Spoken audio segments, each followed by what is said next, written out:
Check. There's trouble in the land. Make your cybersecurity stronger than this. Whoa. Hey, Chad, guess where I am? Because it doesn't matter how fast your response time is. The breach still happened.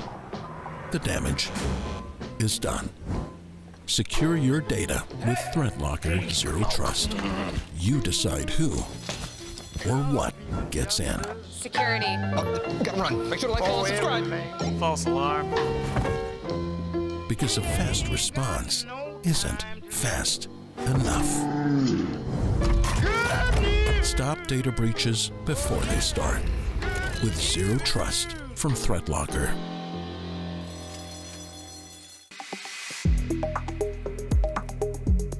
We have 3,900 students, 3,900 reasons for doing what we do here at Niles Community Schools.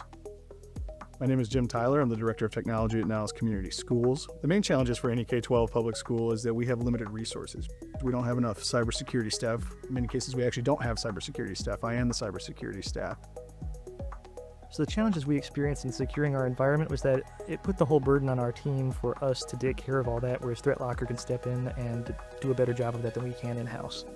We wanted to make Zero Trust a foundational principle of our cybersecurity program, and that's where ThreatLocker really came in to help us. It helps bridge the gap of response time through the CyberHero NDR product, and it also helps bridge gaps in network controls and application controls.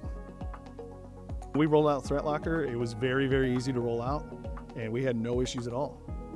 So the rollout was super smooth with us. The sandbox at VM allowed us to test out applications that our users used before we actually fully rolled out the ThreatLocker on the end user systems. Teachers reacted to our rollout of ThreatLocker quite well. They found it comforting that they had expert eyes on it. We were protecting their computers in a more proactive than a reactive way.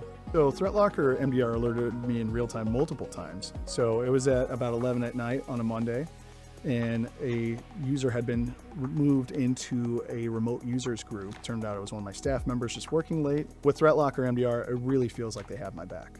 We're able to respond to threats in a way that we never were able to before, and actually at a very, very reasonable cost compared to other products.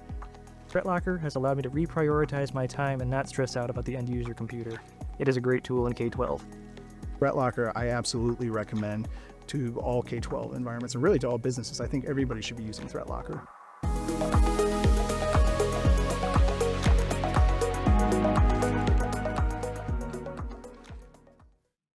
Good morning and welcome to our webinar. I'm not sure what the title is. Do you know? I don't actually know the title. How to stop? Okay. Essentially, what we're going to do is talk about all the cool new stuff we're doing and how we're going to be able to stop phishing and VPN problems and things like that. But first of all, happy St. Patrick's Day, otherwise known as St. Paddy's Day, not to be confused with Patty's Day, which is a common thing my wife would have me correct before we begin.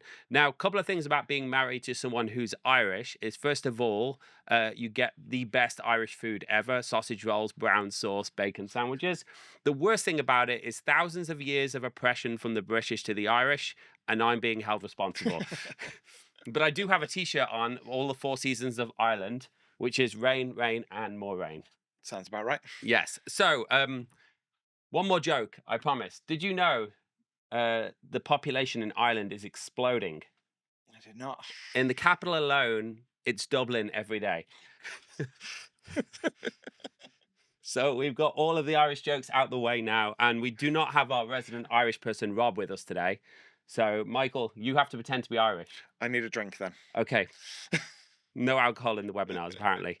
Okay, so we're going to talk about a couple of things today. We're going to talk about the new stuff ThreatLocker's doing, why we're doing it, and what that's been like solving those problems. We're also being asked by Heavy Demand to talk about the Striker situation incident from last week. Now, of course, we know as much as everybody else does in public, but we have done a lot of analysis, and we'd like to just give an update of what that means, because obviously I think we're all used to seeing ransomware attacks at this point. Yeah, this was a little bit different because obviously there was no ransom. Yes, I mean, this was destruction. And I think sometimes we forget this. I remember the first ransomware attack I dealt with. They say 96% of the time, if you pay the ransom, you get your data back. But the first ransomware attack I ever dealt with was the 4%, Yep. where they paid the ransom and they didn't get the data back.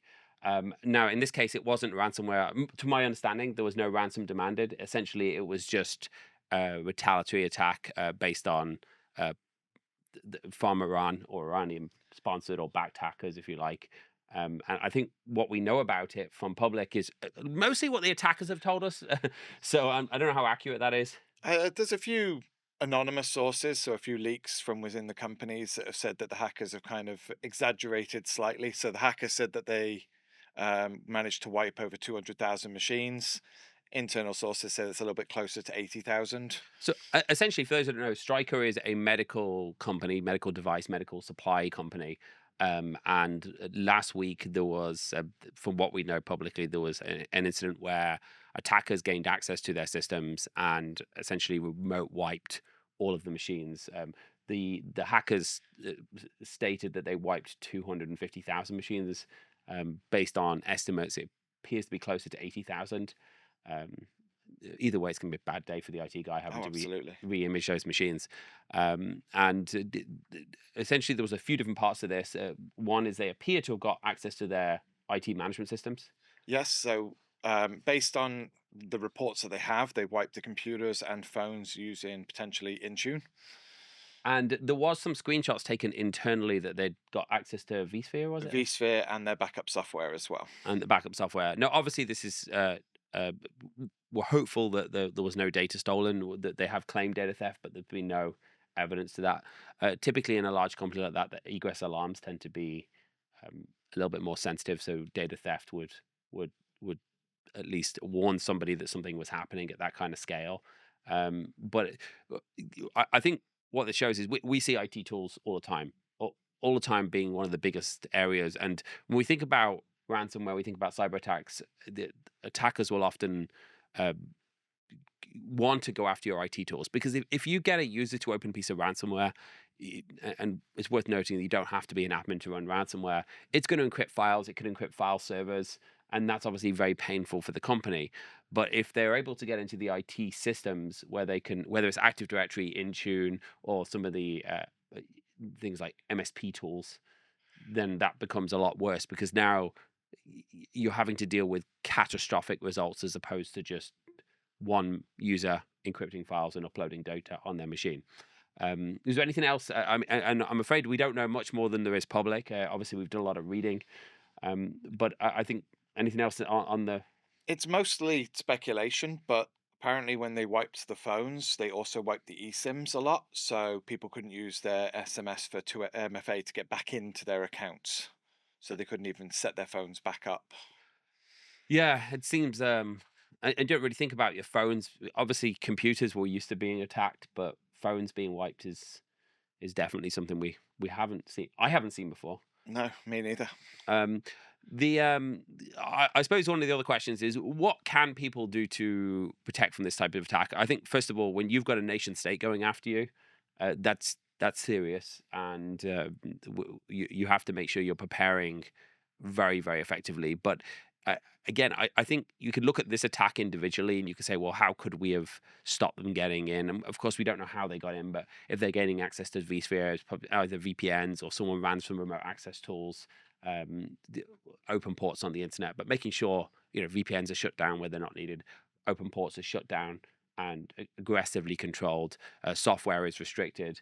If you're thinking about Intune, making sure you've got dual factor, you've got device validation, whether it's through Intune enrollment, so you can't just get in and log in unless you're coming from a trusted device for that user or for that organization. These are all the things you can do, but at the end of the day, it always comes down to, you've got to make their job as hard as possible. The more walls you can put in front of them, the more likely they are to not get through the next one. And you can never guarantee that they won't get through one wall, but when you've got lots and lots of things, when you've got a situation where they can't run software, well, now they've got to try and weaponize tools. And if you're ring fencing applications, they can't use that. If you've got ports closed on your firewall, they can't get in there. And maybe if one of them is open, making sure you've got extra steps. So maybe there is a port open on your firewall and they get in, but they can't run anything.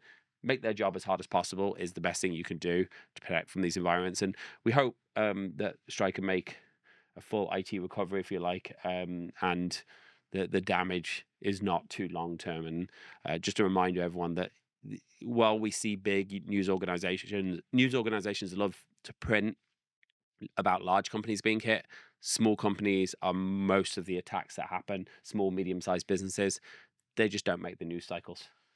Exactly. I mean, if you're going after something for ransomware, you're going to go after the less protected people.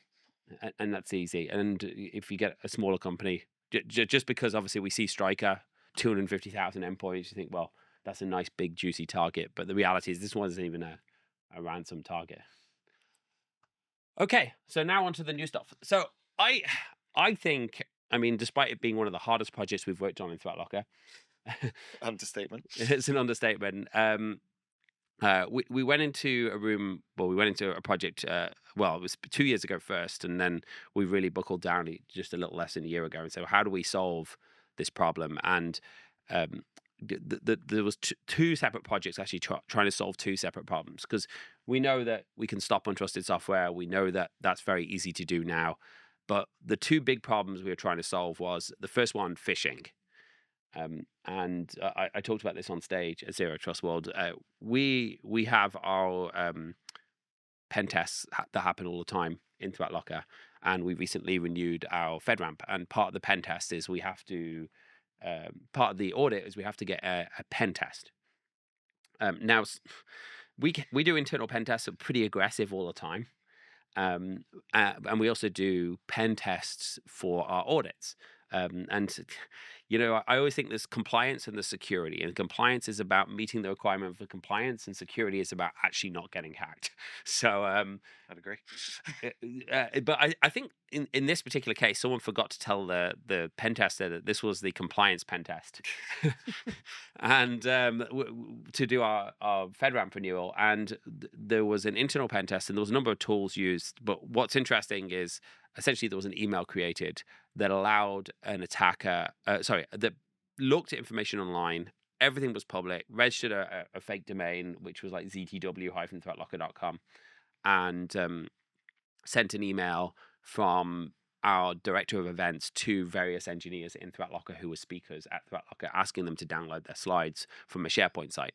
Now, I expect people are going to make mistakes all the time. I would hope that those people are not engineers. So, and maybe I'm just being naive because I get so many emails, I don't read my emails, and we know you don't read yours. It's the best way to stop phishing, Danny. Yeah, 0% chance of phishing Michael in his email. Yep. So send him a box of donuts. Oh, I'm gone. Here's my password. So, but I would hope engineers wouldn't. And it was quite embarrassing for me because we saw 5 of our engineers hand their credentials over and confirm a dual factor push. Now, this was obviously an internal pen test, so no harm, no foul. But this is a real problem. Like, this is like, companies are getting phished, users are given their credentials, and people call it token theft. And there is a difference on token theft and what this is. This is just pure phishing. When you enter your username and password, you accept a dual factor push. No one's stealing your token. They're creating a brand new one just for themselves with your credentials. And I think we had to deal with this, and that was the number one thing we dealt with. And the other one we want to deal with is ransomware attacks. Like, not ransomware attacks, open ports on VPNs, which ultimately lead to ransomware attacks. How do we deal with it? Now, we have an MDR.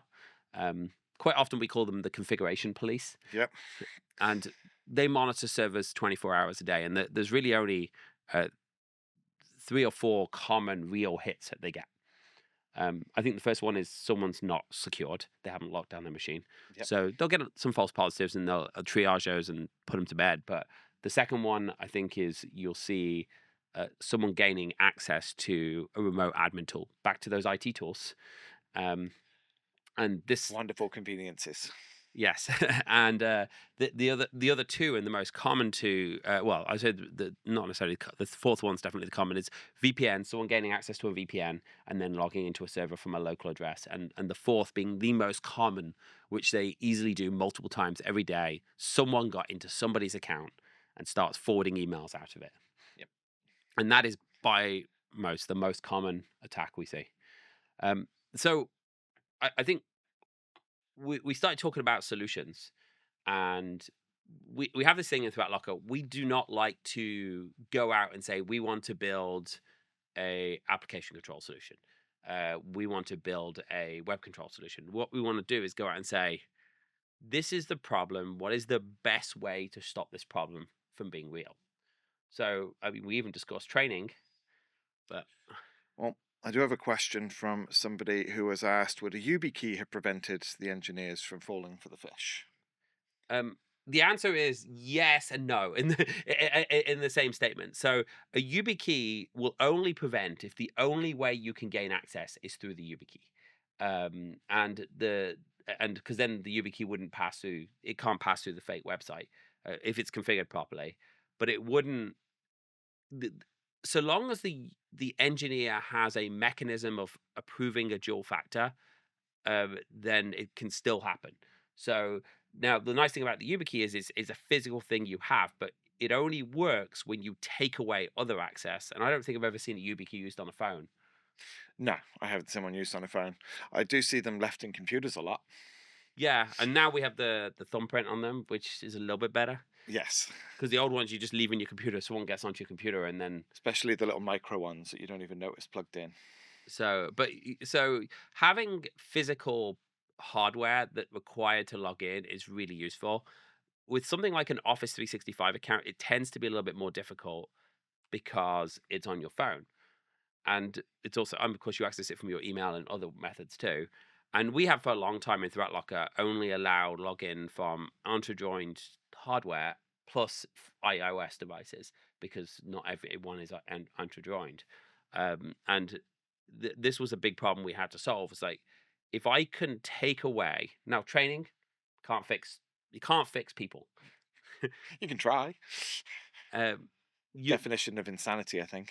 yeah, it's my wife's been trying to fix me for the last 20 years, and I'm still not fixed. You got questions? Just have a couple of people noting that they have YubiKey does have the NFC functionality for the phones. Phone. So what we wanted to do was ultimately say we have to compensate for the fact that humans make mistakes. And we looked at what if we built an MDM, we could get full control of the devices. But the problem is 70% plus percent of phones that people use to access their company resources are not company owned phones. So they can install an app and and it wasn't just Office 365. The one that keeps me up, and we've always had IP restrictions on it, is GitHub, Yep. Jira, All the other stuff that we use and you have to use to run a business, but so ultimately what we came up with was this idea of what if we, first of all, we said, well, what if we were to just route all traffic through a secure network? That was our original plan. And we started testing it. And this testing involved traveling around the world and testing different hotels and different locations and VoIP calls and screen sharing and everything else. We were trying to find the short straw who has to go back to San Francisco to test that hotel again. But one of the challenges is, I mean, we've all seen zero trust or SASE type solutions where you can go off and you just route all your phone traffic, your stuff through the internet. Now the problem is you now have your voice traffic routing through a slow network, and that wasn't very good. So what we ended up doing was coming up with this idea of what we call zero trust cloud access. And what it does, it allows you to broker connections through ThreatLocker through a secure network that's dedicated to you. So you have multiple locations, but you have a dedicated IP ranges that says these are the only devices, these are the only networks that can access my Office 365 or my GitHub or my Jira or my Salesforce or whatever else the app might be. If you've got an RMM, those IT management tools would be a really good. Oh, absolutely. IP restrictions on those would be really nice. And we wanted to do it on the phone and the laptop. And we started trying VPN technology. And that was, what's a nice way of saying this? There isn't a nice way to say that, Danny. Flaky. Flaky. So we actually ended up going back to the drawing board and building, it actually runs on its own protocol. It's TCP transport layer. And we ended up building our own protocol to broker connections from our computers to it. But what I wanted to do was make sure that there was zero interruption to the user. And what this means is the user cannot experience delay in voice, in video, in anything that they do. And we end up creating this custom broker, and that made the computers really, really nice. And then we had to solve the same problem on phones, because there's no way in the world I was having all my internet traffic from route through a secure network, because it's just too like, people expect fast. You want local presence. If you're in Orlando, you don't want to search and say, hey, here's your local car dealer in Miami. Yep. So we ended up doing something very similar on the phone, where we created an agent. So we call it Zero Trust Cloud Access, and essentially it allows you to go in and very, very easily publish access to your cloud resources. And I'm going to show you what that looks like from an admin and a user point of view. And I want to show you how long it took us. It took us less than an hour to deploy to all of our staff in ThreatLocker, which was a nice feeling. Even and you have a question? I do. I was waiting for a good point for you, but it'll actually fit quite nicely. Somebody's asked, if they steal the session cookie, will this solution solve that? Yeah, and I'm going to demonstrate that on my phone in a moment, because look, people call it cookie token theft as well. Most of the time, it's good old-fashioned phishing, but this will actually solve the exact same token. So what I'm going to do is I'm going to switch to screens, and then I'm going to show you some other cool stuff as well, and I'm going to show you how easy this is to publish. So we have this new network page, and I'm going to go through the portal to show you why we've made these changes as well. And if you as a company want to publish a resource, so I'm going to go into here and I'm going to say, I want to secure access to all of my applications. So I'm going to pick GitHub first. And I'm going to say, I want to allow my developers to access GitHub. And I can pick Active Directory groups and users here as well, Entra groups and users. I can choose which applications can access it. So I could say I only want Visual Studio. And if you're using ThreatLocker's built-in apps, you can say these, or I only want GitHub desktop app to access this as well. And we can say, okay, well, I want to allow the developers. I've said the everyone group on the developer devices, but we could also say the every developers, and I want them to be able to access it. And you'll notice here, it's going to route it through our secure network. And so I'm going to create that. And then I'm going to do the same for Office 365. So I'm going to say SaaS apps. I'll pick Microsoft 365.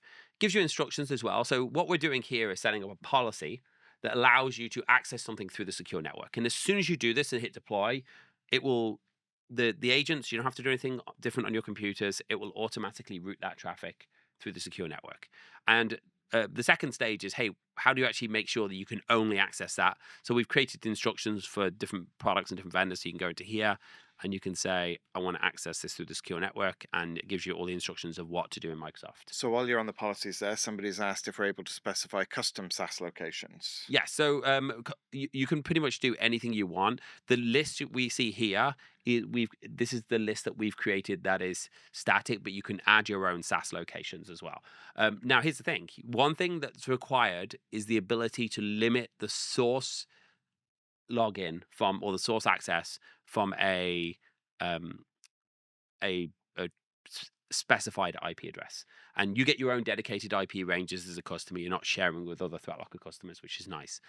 So we go in here, we create these policies. And again, once we create these, it will actually immediately go to the devices. Now, okay, so on that, somebody said, do you have to deploy policies, or is this going to be instant when you save the policy? So this is actually instant when you save the policies. And for those who have seen this red button for a very long time in ThreatLocker, this deploy policies, it does serve a purpose. We may end up grouping it so you can have a deploy just for these if you want to pause it.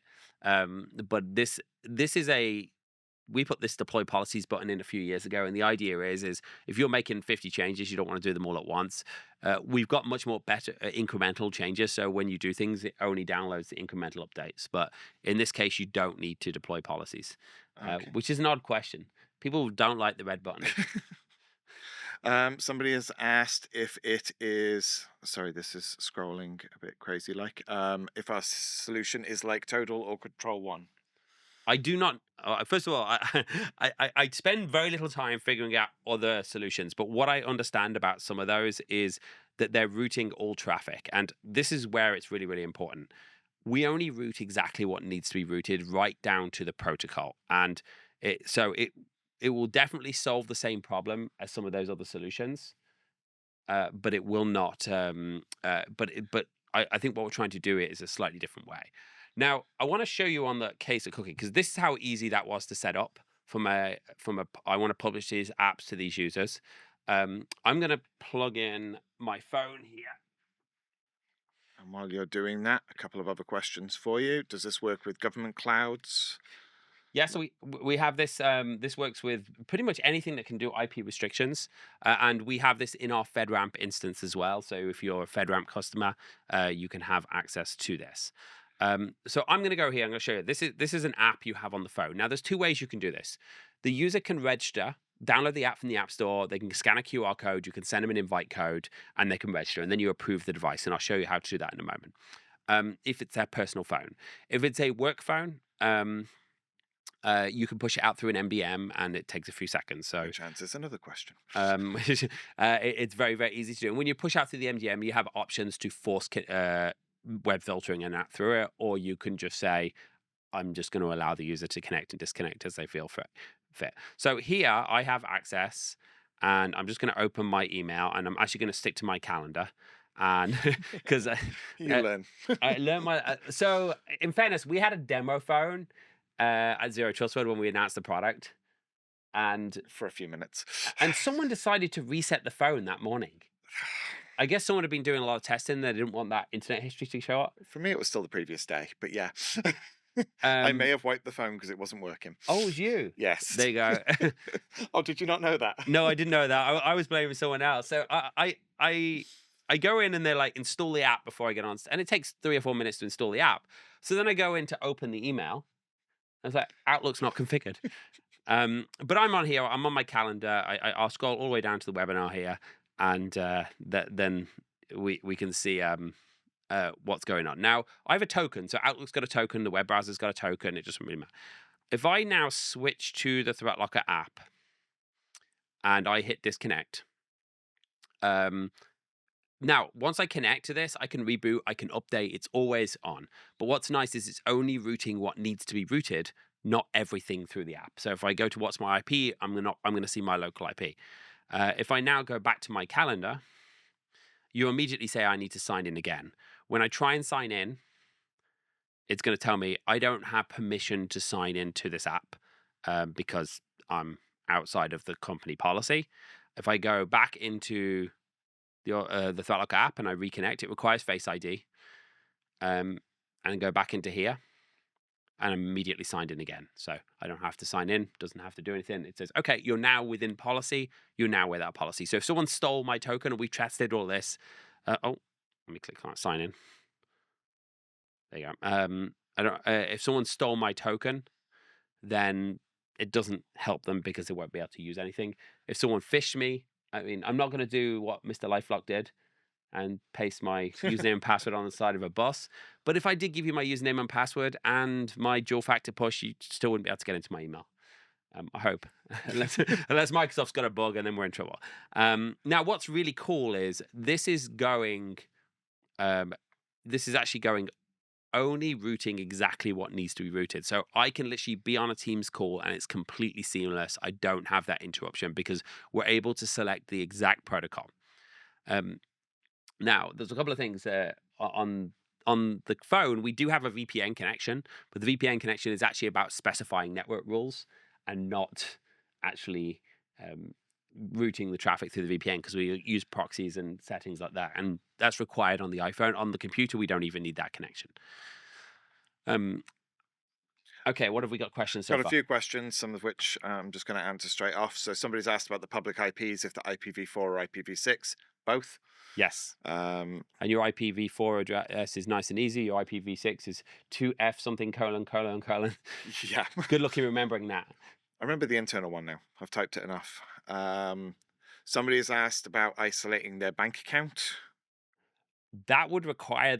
I'm not entirely sure if which banks have ACLs on IP addresses.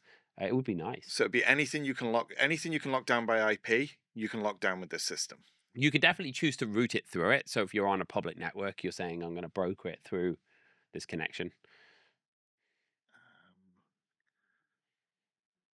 iOS mobile, it's iOS and Android. So that answers that. Somebody said it's Windows, Linux, basically Mac as well. a split tunnel VPN. Not really. So, and I'll tell you why not really, because we don't actually tunnel the traffic like that. Because the split tunnel VPN, you say, and yeah, so technically it creates a split tunnel connection, but with a split tunnel VPN, you say destination to these routes goes through this tunnel. We actually say we don't route it, we broker it or proxy it depending on the application. And every SaaS app is different, just to be clear. And that's one of the reasons we haven't built in. And we will choose the protocol. So you could literally say, I want to route this protocol, but another protocol should go outside of the tunnel. So, and it's not a VPN, it's a tunnel. Now, on the computers, there's no VPN technology at all. Unfortunately, Apple gives us, they tie our hands together behind our back. We did end up rewriting the agent 5 or 6 times to make it to a point where I was accepting it, which is the second hardest person to please in the world. I like this question. Do you suggest using a break glass account still? Not a break glass account, but having some kind of backup of an IP address is never a harm. We do have you'll have multiple data centers, multiple routes, multiple locations, but it's never a terrible idea to have a backup IP address. And I would always test with a separate account just in case you break it and lock yourself out, unless you want to spend 4 hours on the phone to Microsoft support. I got 2 more questions on the phone for the VPNs. Can I use this to remove site-to-site VPNs? Yes, so that's the next thing I want to get onto. Not this, because So we're going to cover that in a few minutes. And the other one is, will the VPN on the phone prevent other VPN apps from working? Okay, so if you're using MDM, obviously you have full control and you can stop other VPN apps working. If you're using this, you go into, say, ExpressVPN, and we tested very heavily on this. It will disconnect the ThreatLocker. It will just immediately disconnect. And then when you go into ThreatLocker and hit connect, it will immediately reconnect and it will stay connected regardless to how many times you reboot. And that's just a limitation of iOS. But I think it's good, actually, because you want to make sure that, okay, you want access to your corporate resources or you don't want access to your corporate resources. Okay, how does this compare or improve on Microsoft's conditional access policies as a security option? So, have you used it? No, well, so essentially, this is using conditional access policies is the thing. So Microsoft, and look, if you are in a situation where no user can approve their own device and you're approving every device in Azure and every phone is Entra-joined, or at least, and you can't just go and give your credentials, then Microsoft is offering this. What this does is allow you to do it really, really quickly and really, really easy. Whether it's a phone or a computer, the approval process is completely seamless. And I'll show you here what that looks like as well. So when you register on your phone, you can scan a QR code. I'm going to jump into my assets page here. And we have these pending devices now. So Jack Dawson, someone who had their password accidentally typed in. Yes. An engineer that typed their password in the wrong field, in the wrong place, will be mocked for life. Will be mocked for life. But you can see here there's and this is not the real phone number for that engineer, by the way. This is required. We can approve, we can reject it.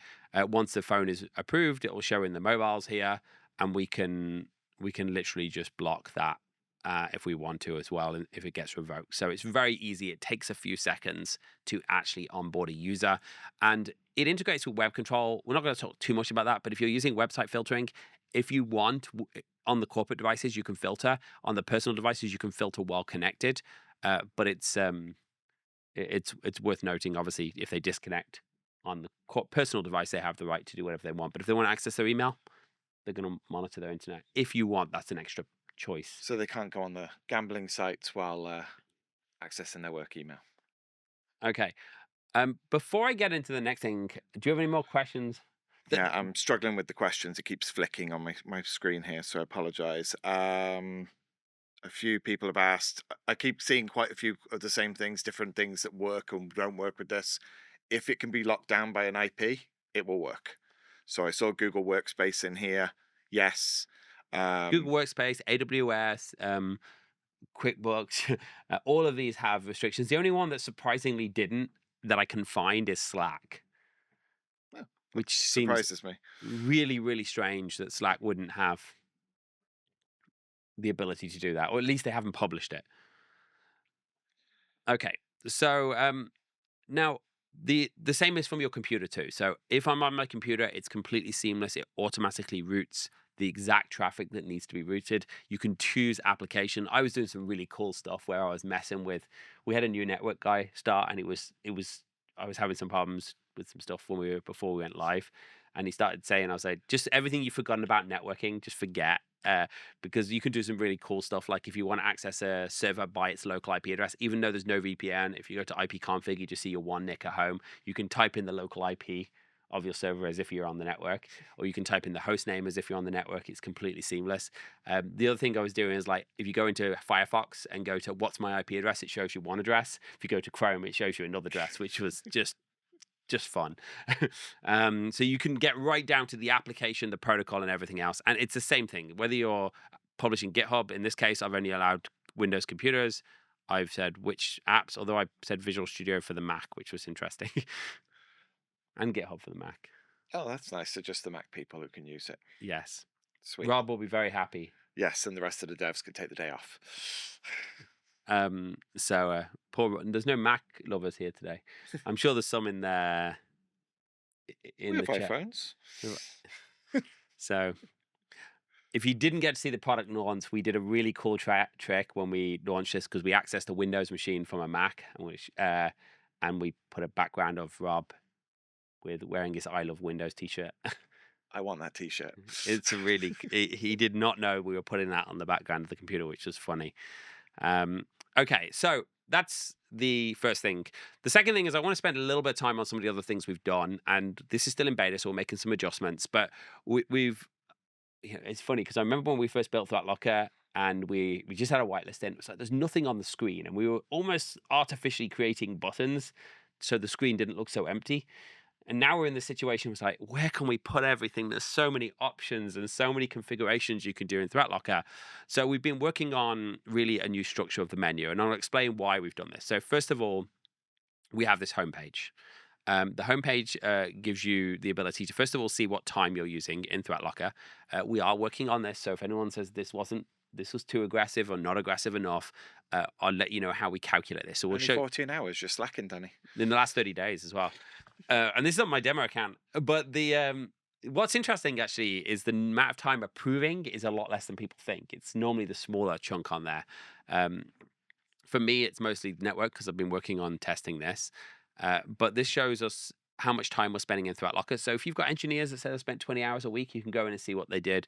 We are adjusting some of the things. So essentially what we do is we allow like a simple level, you log in, you log out, that's time. But if the screen becomes idle, we stop recording the time. So if somebody opens Unified Audit and walks away, it doesn't get recorded as time, and we'll show you, and we're working on refining that as well. But this is a nice chart. This will show you what's important. So if you've got threats, it will show threats here. This will go red. The detect page, the approvals will go blue if there's approvals. So I've got pending approvals that I can go to, which is nice. I can show I've got pending devices. This is very configurable as well, so you can edit it to do what you want. If you have tasks or things, they can go in there. We're going to see our favorite pages and our recent pages. So we'll see what we frequently visit here. So if I want to go somewhere, I can just type it in straight from there. And if you want to go to policies, for example, you can also type. There you go. There's a problem. I obviously spelled something wrong. You can see all of your pages right here as well, and just jump to your pages in there. So we're trying to make it easier for you to navigate around the system. Other things, your DAC report is here. So that's one of the things we've changed. We try to focus on, we've got our home, our detect. So this is our threat intelligence. Hey, if we've got any threats on the board, we'll see them here. Any cases that happened in history, I can see them here. And we can also see our detect policies. Upon popular request, we're actually showing you just high-level information about all of the built-in policies, because people were creating policies they didn't need to. So you'll see these out of the box here, which is quite nice. And you have the ability to go and search in the community for that. We started positioning things into what are we protecting. So realistically, we're protecting you from apps, the network, we're protecting your system, the cloud data, or configurations. So we broke them into different areas. We're still working on some of the mapping, because we understand that cloud, for example, has identity detection and response, which is identity threat detection and response, which also comes under threat. So you'll be able to access both of them from there. And then we'll have, so you'll be able to go hit through here. We've got like applications. You can see all the things you need for your apps, network. I'm going to go into this in a bit more in a moment. We can see cloud. We can see patch management. All of this is here, and then of our assets here. The idea is easy for you guys to navigate, and we even have some pretty charts. So I've got a few questions. The questions seem to be working again, so I apologize for if I've missed any questions. I will get them back up. First question is, can we access this homepage from the beta now? I believe so. Just go to beta.ThreatLocker. If you can't, just ask support to turn it on for you. Yeah, I believe everything is on beta now. So if you go to beta, you will be able to see that. Is the time recorded also if you're on the mobile app? That's a good question. I believe so. Because it's just the APIs. Yeah. So I don't see... It's all based on the APIs and the system audit. So I am fairly certain that it does. If it doesn't, it will. You can also break down by person. So we can pick a user. And we can see here... Somebody has just confirmed that the home is showing on beta. So that's good. And again, we're validating this because there are considerations. Like if you go to each page, we've allowed an idle time for example, like approvals. We're not going to say, well, you clicked on it and stopped doing anything for 5 minutes. We're not going to count it because might say, well, it's reasonable to leave that page 5 minutes because you might be reading and searching. But at some point it becomes, hey, you've walked away from your computer. Yeah. And if you click off that page, that ends the timing as well. So if you just open approve, that ends it. Got a few more questions back on our Zero Trust networking, and the Q&A goes crazy again. The data centers. Somebody wants to know what if one of our data centers goes down. So first of all, we have 14 new data centers I think we've added in the last 2 months. And what's nice about this is it's dedicated infrastructure for each customer. Each customer will have redundancy in each data center, so they'll have multiple lines and multiple servers in each data center, and then they'll also have redundancy for a second location, so you'll get to choose a second location. You're not on shared resources in terms of you've got your own virtual machine. It's so if something happens to one customer, or that's not going to affect yours. And we can also do, if you've got multiple locations all over the world, we can have, so for ThreatLocker, we've got data centers we're using our Orlando data centers, our Dublin data centers, our Brisbane data centers. We've got data centers in France and Germany and Italy and Spain and multiple London and there's all over the US. So we're going to find the closest to you based on what makes sense to you as well. Okay. Android phones will work the same as iOS. We're just demonstrating it on iOS. It's the exact same app. It's all written in React. Yeah. Native. Native, yeah. Yes, so it's okay. Can they run it alongside another VPN on iOS? iOS does limit you to only being connected to one VPN at a time. But it'll just switch. Like you can click connect, hits it connect on the other one, it'll just seamlessly switch.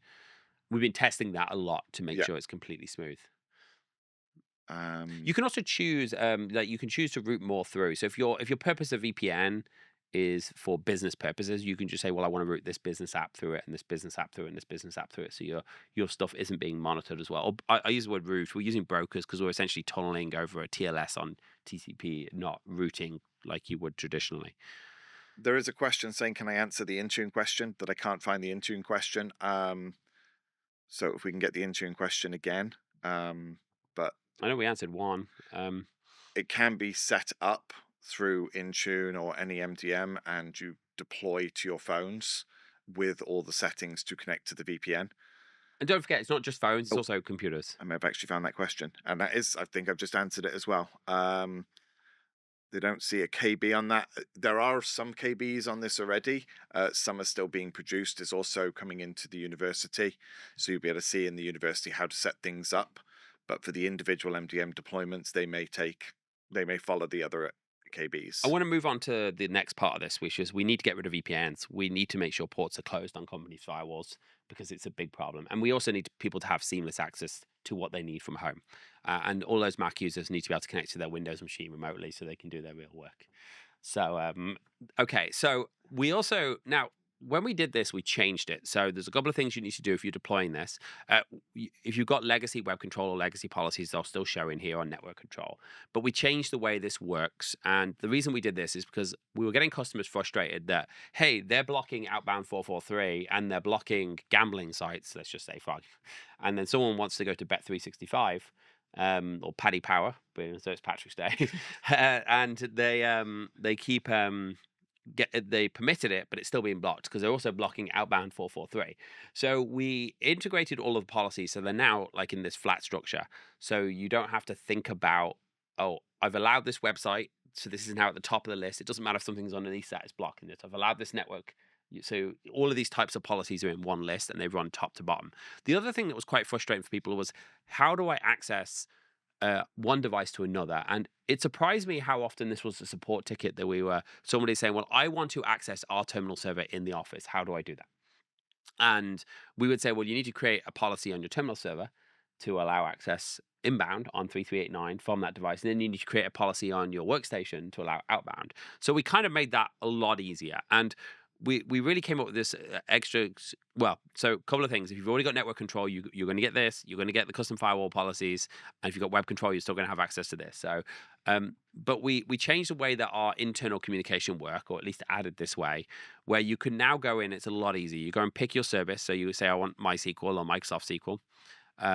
It will pre-fill the ports. You can overwrite them if you're using different ports and just add new ports in there. You pick where you want to go from and to. So, for example, I say I want the IT computers to be able to access the servers group. And I can pick individual computers. And I pick the applications and the users. Now, what's nice about this when we create this policy is, let's just assume you're on your LAN. It's going to automatically configure all of the policies both end, and it's going to validate the source and destination. So if you go onto your local network and you do a port scan from a rogue device, it's going to say SQL isn't open on your entire network. But if you go on with your IT computer, it's going to forward authenticate to that completely seamless. It's going to do a private public key exchange, or I guess it signs something with a private key on exchange, and then it's going to say, oh, I'm allowed to open this port for you. So it's kind of like you go to the door, you knock on the door, it then does on a separate port this key exchange, and then somebody opens the door and says it's open. User experience completely seamless, very, very, very quick. So if you're doing this to publish servers on your local network, very, very easy. But also, you want to be able to access servers from remotely. You want to be able to access servers from other sites. It doesn't matter if it's a SQL server. It doesn't matter if it's a remote desktop server, a file server. And yes, we're adding the ability to specify a printer IP for those. It's been a very, very heavily requested requirement. Still not sure who prints from home to an office printer, but let's pretend that's a real thing. Could be fun to wind people up. They're called fax machines. And it will tell you, hey, it's going to route through a secure server. If you've got multiple, it will give you multiple options. So I pick what I want. Oh, I was messing around here, so I'll say Microsoft SQL again. I said I'm going to permit through ZTNA, click next, does everything, and I hit create. I can immediately, within 60 seconds, now open SQL Management Studio, type in the SQL Server name. It doesn't matter where I am, and it will immediately go to that. And if I'm in the office, it will route directly to it. If I'm out the office, it won't route directly to it. So very, very easy. Talk about your site-to-site VPNs. I need to be able to access my Active Directory server, my file server. It will do that without having to have those site-to-site VPNs. Someone's working from home, they can work from home just as they could in the office. Somebody's asked if you can show where web controllers moved to. So essentially it's the same thing. So we're changing some of the filters here. So it has filters for web control and everything built in. But if you go, you can see here they're the same policies. I've got gambling access is blocked, dating access is blocked, alcohol and tobacco access is allowed. Of course, it's Paddy's Day. But when I make a policy, I now have the ability to access web control type categories as well. We made a cool change to web control that's going to be in version 11. So previously, and there is speculation that we were using a Chrome extension, not true. We were blocking at a kernel level driver filter, but now we're actually still blocking at kernel level, but we actually don't need a Chrome extension to display that nice page. It gives you a nice,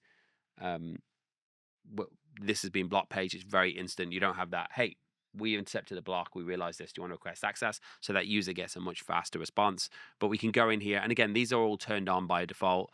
You can specify categories. You can add specific domains. You can say which policies does this apply to, and we can choose whether we want to deny or allow that category in there. And again, same principle, someone requests, somebody approves access, so nothing's changed there, but it's in that one list, so you don't have to worry about, well, which network policy is breaking this. We will have filters for web, because you can see here the type. You could see here the type of policy. I think they misunderstood my request when I said remove policy type. I was about to say, I'm pretty sure they removed that for you this morning. Yeah, I meant remove the header that said policy type. I'm glad they didn't remove these buttons too. So you'll be able to see the type of policy. It was there this morning, I promise. Yeah, and it will be back there today. Somebody has asked about putting denies first. So while you're on that screen, just nice, easy to say. It does work in order. So if you have a deny above a permit, the deny will come first. Yeah, so I can just use an order number just like a firewall, and if they're on the same order number, it's worth noting across ThreatLocker, the most recently created policy will always win if you have multiple policies with the same order number. Okay, what kind of throughput is expected through the ZTNA tunnel? So this is the coolest part. For example, via SMB. We did some testing on this, some really cool performance testing, and when we were looking at VPNs, we actually, so first of all, we've built 100 gigabit backbone networks, at least 1 gigabit reserved. But we did some speed tests on our core network. So I had a gigabit line, and I was getting like 950 meg, just core outbound. We then turned on a VPN when we were testing VPNs, and we tried different VPN, L2TP, ICAV, WireGuard, and we did the same speed test. What did we get? 400 meg on WireGuard? I think 400, yeah, on WireGuard. And then we did the same thing through the broker. We got like 930 meg. So the overhead, because we wrote our own custom protocol to route it, it's over 443, but it's essentially we're using a custom protocol. We're able to get the overhead down to a few percent. It's very, very easy to set up. Now, I will say there's a couple of things I want to show you, because if you've got multiple organizations, the things you should know here. The first one is the subnet configurations. You should put these in. You should put these in when you're on your network, and you should put these in whether you're using ZTNA. So this is where you have your subnet name. So I'm going to say, I've already got Orlando. I'm going to say Dubai. Oh, if I could spell. And is it AI or IA Dubai? I never remember. I think it's AI. Okay, so we give it the range. So I'll say 192.168.70.0, for example, and I'll say it's /24. I'm going to add that subnet. I can then define which networks can see each other without having to go through ZTNA. So if you are on the local network, you should be able to say, I want Orlando to see Dublin, and you can just say bidirectional. So it already exists because I've already added it. Let's say Dubai can see Dublin. Add it. Adds both relationships, so you can see them here. All of your relationships that can communicate. The reason this is important is so it doesn't route through the tunnel. You might think this is absolutely redundant. Do this too. And the reason it's not redundant is because guess what? In ThreatLocker, I cannot see your machine on the same network. You can't see my machine on the same network. So the source subnet and the destination subnet cannot see each other in our own office. So if they can, make sure you add that relationship so we actually know these are directly able to communicate with each other as well. So that's really important. It's in the local network configuration dropdown. Bit like Active Directory sites and services for anyone old enough to remember it. The other things that are really important, organization mappings. If you have multiple organizations, you can define which organizations can see and create policies from and to which organization. This is, again, because you might have user accounts at different levels, make sure you are actually saying, this org is able to see this org. And what that means is anyone in the Culture Global org will be able to select a source of Culture Elephant, but they won't be able to do the other way around. And the final thing that's worth noting when you're setting up, and by the way, I'm telling you these things, we onboard everybody. So your engineer is going to walk through this with you. We are very, very booked out for onboardings, but speak to your account manager if you want them. I think we're going into the 25th or something right now. But you could go into here and pick which orgs are allowed to use your secure server. And this is important if you have multiple sub-organizations. you could say this server is only available for these sub-organizations. Of course, I've just got one set up in my demo account, but you'll have multiple servers in here as well. While you're on the networks and the subnets, somebody's asked, what if the subnet is the same on both ends? It's fine. You can't see each other directly, so you wouldn't be adding them. As long if they're fine on both ends, because what's going to happen, so long as you don't try and communicate by IP and you've got two devices on the same IP, which would cause a problem. But if I go home and I type in like SQL 01, it's going to go, oh, you can't communicate with SQL 01, and it's going to. I mean, the way we actually do it in the back end, if you use hostname, is it's going to intercept the hostname. It's going to essentially stuff the DNS record with a testing range, and then it's going to actually it's not going to route it at all, because we then encapsulate it, redirect it into a broker, and forward that up through the broker. So it really doesn't matter. Obviously, you can't say, well, Dublin's allowed to see Orlando when they're both on the same range, because this is saying what doesn't need to go through the broker, and if they're on the same range, they would have to go through the broker. Okay.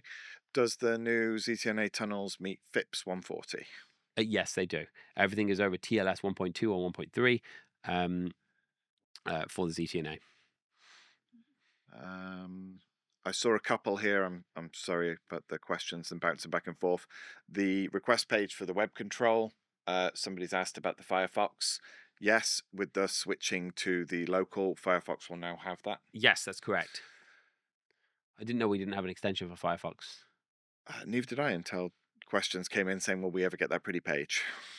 Yes, on Firefox, you'll be able to do it. What you can't is on web control on the phone. And well, technically we can do it. The problem is, if we're forced to do it, you need to install the root CA on the phone. And Apple makes it a manual user process for every single user, which is just not pleasant. So, but if you want to deny on the phone, it won't give you the pretty page, I'm afraid. Because essentially, when we display at the moment, if you go in with the browser extension, what you'll see is it will say access denied, and then you'll see it redirects to localhost. On the new one, you'll still see www.microsoft.com in the URL, and then it will say Microsoft was blocks, because we're essentially proxying it, re-signing it on the local machine, and then delivering it to you. Okay. And I'm getting waved at by our marketing team that we are at time. If I know there's a lot to go through here, please, we also want your feedback. So come in, test this, tell us if you don't like the menu structure, why you think it's difficult. We can't make everybody happy, but if we can make most people happy, we'll be really. Before you end, do you want to just show people how to turn on the new menu? Oh yeah, so when you log in, I think it actually tells you, do you want to turn it on when you log in? But if you don't, you can click here. You can go to the old menu. You can go to the new menu right from the toggle box here. Also added a whole bunch of languages. If anyone doesn't want to watch it in English, that's an option there too. So that's very easy to do. Please play around with this. It's on the beta site, and speak to your account manager if you want to find out more about the Zero Trust Network Access, Zero Trust Cloud Access. And this is really, in my mind, it's one of the most outside of blocking untrusted software. Most important thing you can do: closing ports on your firewall. Second, third most important thing: lock down your SaaS apps. Absolutely. And your VPN access. And again, one other thing, I know we're out of time and I'm going to get yelled at by someone in the marketing department. With the DAC, now I don't know where that is on the new menu, so I'm going to switch the old menu. With DAC, we also added checks to Office 365. So when you go into your configuration DAC, these criticalities are now showing your Office 365 checks. I can't think of one. We are adding a filter so you can say, just show me my Office 365 ones, but they are in here. We'll tell you things like you don't have a branding page, you don't have conditional access set up properly, things like that. So make sure you configure the integration. We do not charge for DAC. If you're using any of our products, you can just add that integration and it will show you all of that. If we didn't get to any of your questions as well, just reach out to your account manager or salesperson. They'll be happy to answer them. Yes. Well, thank you, Michael, and thank you, everyone, for joining today. Again, if you haven't, just go to ThreatLocker.com, schedule a demo. I'm sure there's probably one going to be put in the chat as well, a link. Schedule a demo and say, either I want to see the new features or I want to see everything about ThreatLocker and what we're doing to really change security. But thank you for joining us.